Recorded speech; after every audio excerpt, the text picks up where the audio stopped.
Together, we create what's next.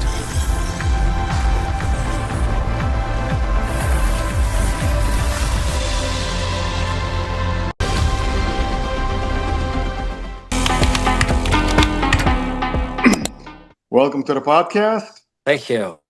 And I guess you want to maybe do a short introduction about yourself?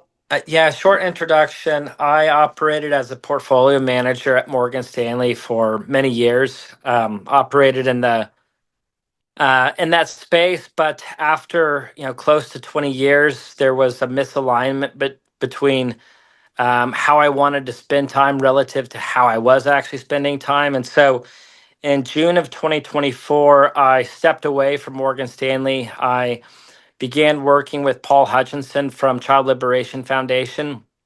And much of my work during that time period was, dedicated to, efforts to eradicate human trafficking and find solutions to help restore survivors back to their natural state of authenticity and love and trust.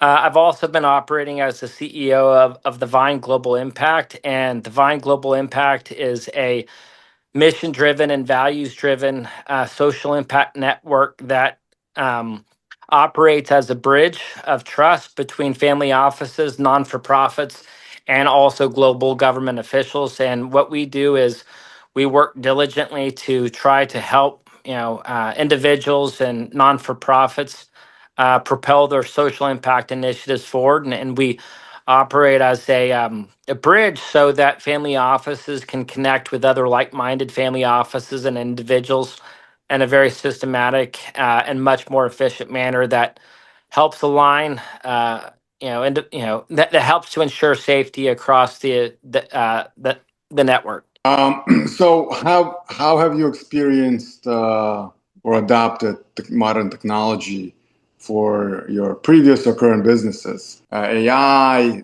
crypto, and now even quantum. How have you personally or in your business experienced and adopted it to your daily life or business? And how has it impacted you? So at the Vine, one thing that we are really trying to do is leverage artificial intelligence to improve the way that humanity connects across sectors.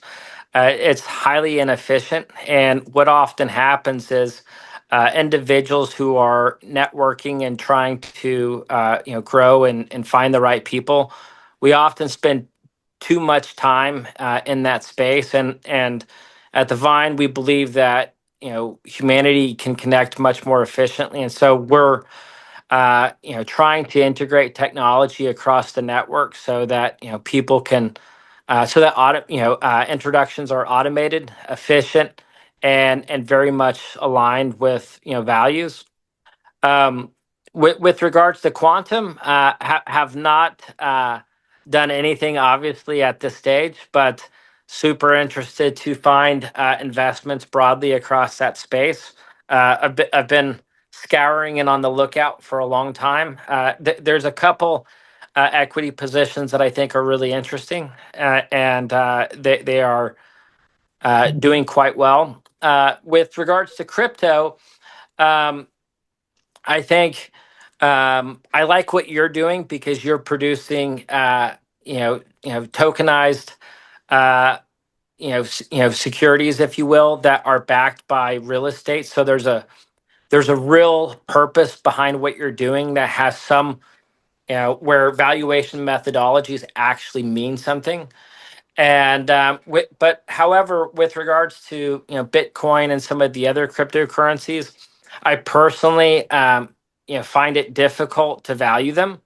Any of the traditional currency valuation models that are used to value currencies, they don't work in the crypto space, and so that I believe is a little bit of a concern. And then secondly, the correlation of cryptocurrency relative to just say broad market indices, if you will, the correlation is very high, and that shouldn't be the case. So I've kind of been sitting on the sidelines, on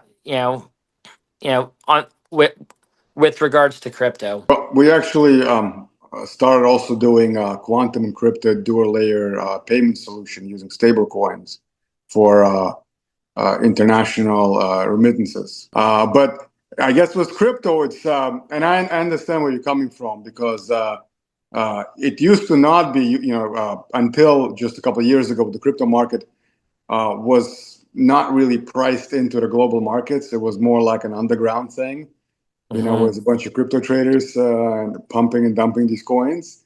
But now it is exactly correlated to the markets because it just moves with whatever the general market is doing. So it's not really like a crypto; it's more like a security investment of I guess a global community. Yeah, and I think fundamentally, many of these developed market economies, they're massively over levered.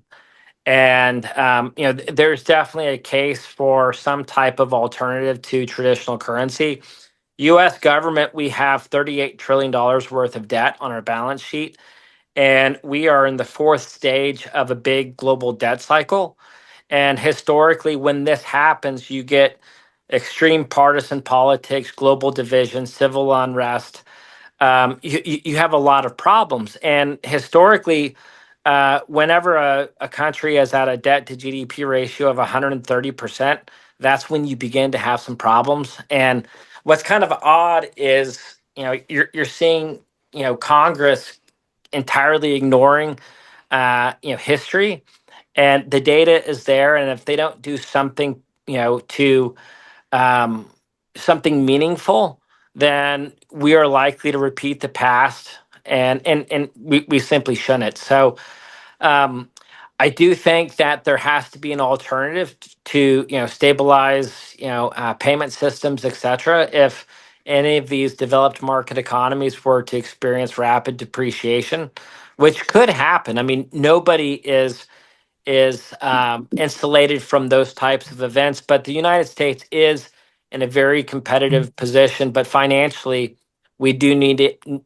to make some difficult decisions, and I'm not very optimistic that those decisions will be made because the current political system doesn't allow for that. The only way to lower the deficit in general is to cut entitlements or increase revenue, right?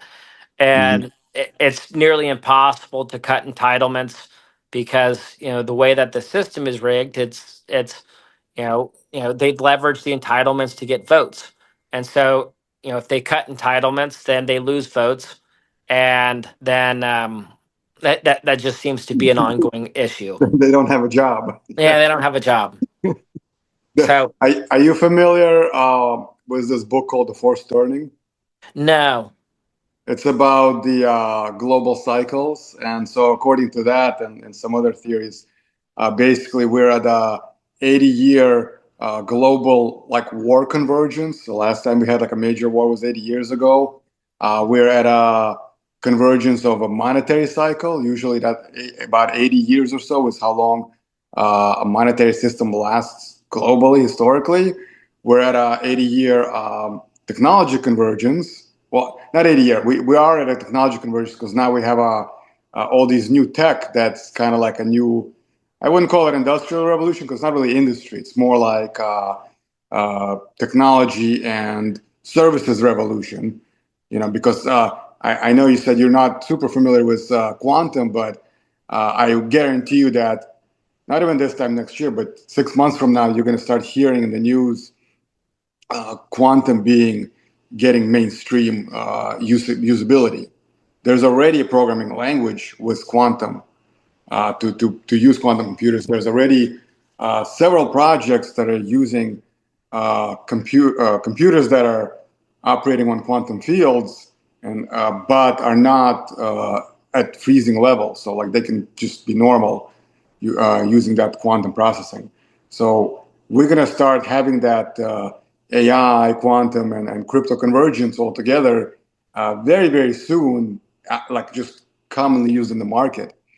Yeah. I don't know how many jobs it's going to replace or not, but certainly I feel like a lot of companies are using that as an excuse to lay people off and at the same time pump their prices because the Wall Street right now, anything that has the letters A and I next to it gets a big valuation boost.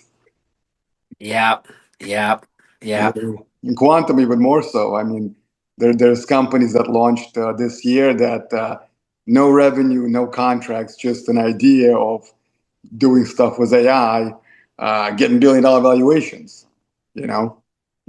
Yeah, the amount of speculation that's occurring broadly across the market's been very high, and historically, what I found is that investors often ignore market fundamentals, and I think the reality right now is that earnings growth on a rolling 12-month basis has begun to decline. And when I look at CNBC or any of these, market-oriented types of news networks, they don't report accurately on the fundamentals. It's a lot of noise, and I think that noise distracts investors from the basic, the direction that fundamentals are actually moving towards.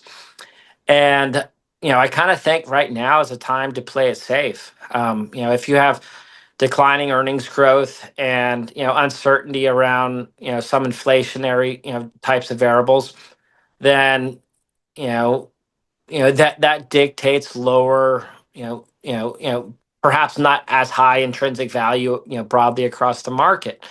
So I think with multiples being high and earnings declining, in that environment, it's not going to suggest that multiples should continue to stay as high.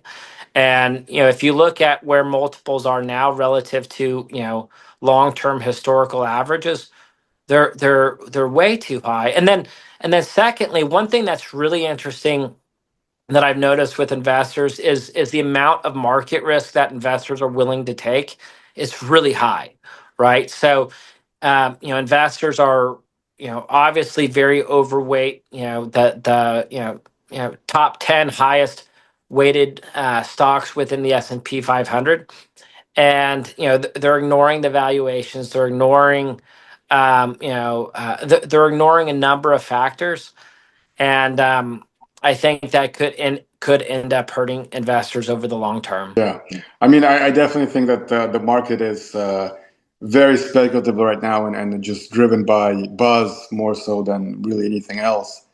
Yeah, it really is fascinating. I remember back in 2010, and like close to the depths of the financial crisis. If you go back to like 2008, 9, I mean, market multiples were so inexpensive, and yet investors were very, very weary to buy technology, for example. I remember Mhm. we bought Apple, back at like 8, 9 times earnings in I think it was like 2009, 10, something like that. And people were very, very cautious. People didn't want to buy it because all they looked at was, the amount of price appreciation that some of these, technology stocks had. And they were entirely ignoring, the opportunity that, investors were ignoring the fundamentals. They were scared. They were myopically scared, and they ignored the fundamentals. And then that set the stage for a very, very long term bull market broadly across the space. But people were scared because they were still myopically focused on the tech bubble burst of the early 2000s, right? Fast Mhm. forward to today, market multiples across a lot of these technology companies are massive. Hundreds, Yeah, it's in the we've got hundreds. we've gone from 9 times earnings to 25 and much higher, right? I think And Tesla and Nvidia are in the hundreds. yeah, and Nvidia surprisingly I think is at like 55 times earnings, which is really interesting. But I'm just kind of cautious.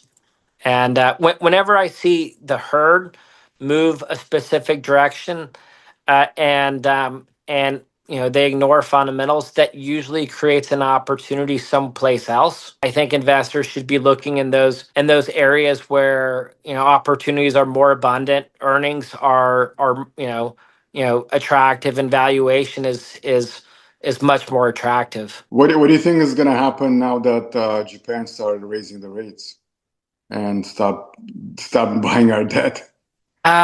You know what? I'm not entirely sure at all. I think there is likely going to be more countries that, over time, choose to, allocate, investment into, other, global, uh, you know, um, sovereign currency, if you will.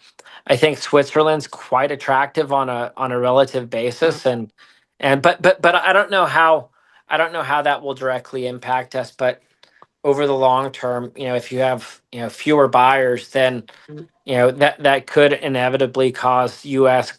Government debt to increase in terms of overall cost of capital, and that dictates lower valuations across equities and has meaningful implications across all asset classes in general. Do you want to discuss maybe how anything about Child Liberation Foundation, or if you guys are using any kind of technology over there No, or adapting any technology? where Child Liberation Foundation is really focused is trying to create a long-term sustainable funding strategy.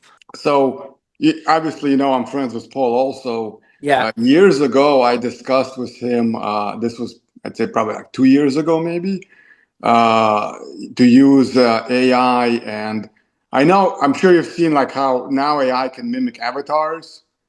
And yeah, since a lot of these kids have trust issues with adults for obvious reasons, I was discussing with him to build like a VR technology for rehabilitation so that instead of being guided by an adult, they can be guided by a cartoon through wow. their rehab process, That which that now is like, when I was showing him examples, this was like cutting edge. Today, it's like, much easier to do, to execute. Yeah, so there is a group called Untrafficked. They operate out of Dallas, and interestingly enough, they are using cartoons to communicate messages for kids, for healing and restoration, and also preventative types of strategies. And but that group in particular, they are integrating an AI driven type of system that can be integrated into um, you know technology to help keep children and people safe. And I think that's probably all that I'm able to say on that one. I'm curious, frankly, just to see what's going on in your world with regards to Del Norte and your expansionary plans, across governments and whatnot. I think tokenizing real estate is super attractive, and I'd be curious to see what your expectation is for tokenization of real estate broadly across the U.S. markets. I think individuals that own homes, and they're paying 6% to sell them and 6% to buy. I think that's too high of a transaction cost, and that cost needs to come down with technology. And super curious to hear your expectation for how tokenization could evolve broadly across the U.S. markets Yeah, don't within. forget about the other 1 or 2 points for title and legal that they have to pay. Yeah, yeah, precisely. The costs are way too high. Yeah. So we have completed our software to tokenize real world assets. We're actually just finished it just a couple of weeks ago. We're now going after the B2B space and onboarding individual projects. The government, obviously, we still have those deals. There, it's just everything with government takes forever. It's a very slow and tedious process because sometimes even if they like it, every meeting takes like a month or two just to have the next meeting, and there's usually a series of meetings that have to take place. Whereas with individual deals, it's more like We shake hands, make a payment, and it's a done deal. And um, there is, I'm sure you've heard like Larry Fink and BlackRock, all of these guys. Actually, Morgan Stanley too, I think, spoke about it. I know Chase, the guy from Chase, was talking about it as well. That their long-term plan is to tokenize assets. Now, I think they're more focused on bonds and equities and financial instruments, whereas I'm more focused on real world assets. But the end goal is kind of the same: is to make a seamless 24/7 market, which obviously will it does require government participation, because government is the last person that says this is a real transaction or not and put their stamp on it. But given that we already have made progress in at least in 4 countries and are now working in the US to do that, I think it's just a matter of, I wouldn't even say years at this point. I think maybe as early as next year, we're going to really start seeing these type of transactions on chain where you can buy a real world asset, whether it's a house or a car or business, and invest into a fraction of it. And then if you want to get cashed out quickly, you'll be able to trade these fractions of that asset on a secondary market, which is my other company that I co-founded, XYRA. We are doing these fintech for stablecoin payments, so that when you have the payments in digital format, they're easily traced. So there's no like you have to wait for a wire, you have to wait, or with cash it's completely how to say it, completely invisible if you want it to be. With stable coins, you're still pegged to the dollar, so you don't have that fluctuation in price, and you don't have that risk, because with the new law, in order to be a stable coin, you have to buy government debt, at least in the US. So it's basically the same thing as the dollar. So they issue the dollar through the Fed, or they issue the dollar through a stable coin, same thing. They're printing the same debt and buying it back up. And now that I think that they're pushing that off to the private sector, which is actually better, but on the benefit for us as the provider, and for you as the consumer, is you can actually, as soon as something is on the blockchain, you can track it through its entire life. Like as soon as it's created, from that point onwards, you can see who got it, when they got it, when they sold it, when they bought it. Like you can see it on chain, because the way the blockchain works, you can't delete things. So it's very helpful because it is programmable money. And so when you are doing, let's say, a fractional business, and you selling fractions of that business, instead of relying on the individuals to provide you with financial statements and receipts and all kinds of stuff, if it's all done through this blockchain network, you can just pull up an app on your phone and see exactly what's going on at any given time. And the same thing when you want to trade it, there's no hiding any of the factual information. It makes things seamless, and I think it takes the bullshit out of the business transactions. Yeah, that's nice. How do you see, Delnorte kind of expanding broadly across, extending its geographic global footprint? I mean, right now we're still focused on LATAM. Yeah.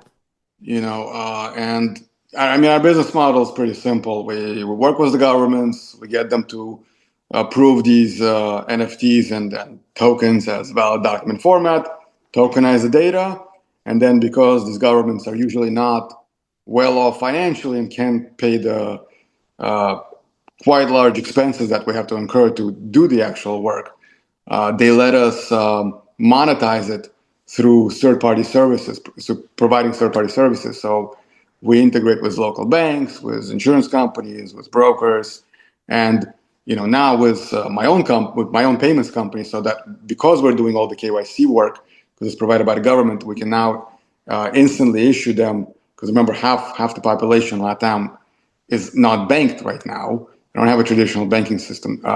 They have a traditional banking system. They don't have traditional bank accounts. but they all have cell phones. Yeah. Doing this and by having stablecoin that are pegged to the dollar, which everybody everywhere accepts, it's easy for them now. They already KYC'd, so now they can just transact immediately. Interesting. So some of these, LATAM countries, they're, they have, much tighter rules around capital mobility outside of the Mhm. country. How do you anticipate that will impact just LATAM in general? I mean, they have licenses, right?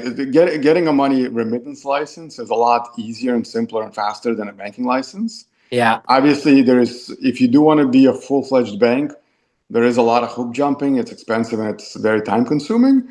But getting a remittance license, and again, the rules in LATAM are actually they're strict for some things. They're very non-existent for other things. Like if I want to be a lender in pretty much any Latin American country, I can just start lending you money.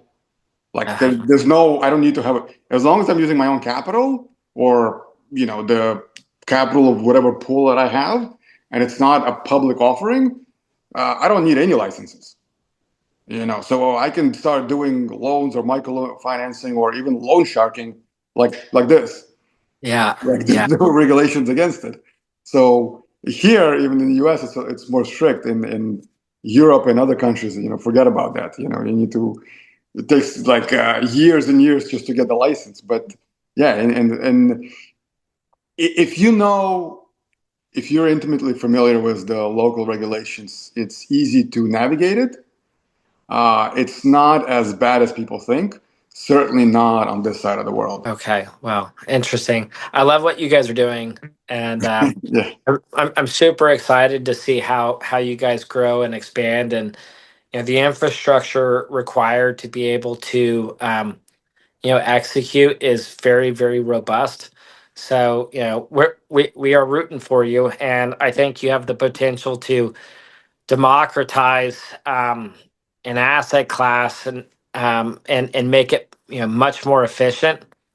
And I think there might be a lot of real estate brokers that might not be too happy with you in the future, but it's something that needs to happen. I mean, like real estate, even though it's illiquid, this is 2000, 25, and we have the potential to um, make we have the potential to have significant change across the space, and no one wants to pay thousands of dollars to execute a transaction. It shouldn't cost that much.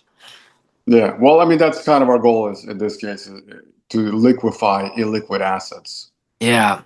And So then there's as you know, we have capital markets here in America. It's very common. People are familiar with stock market, but those type of things, as you know, because you've been to Latin America, they have a stock market. Nobody really uses it. Whereas here we have maybe 10% of the population trading on Nasdaq. In a country like Honduras or even Mexico that does have much more robust stock market, it's still like 1% at best, if that. wow, In wow. Central America and some of the other smaller countries in the Caribbean, it's like, you can probably count on one hand how many stocks they have on their market.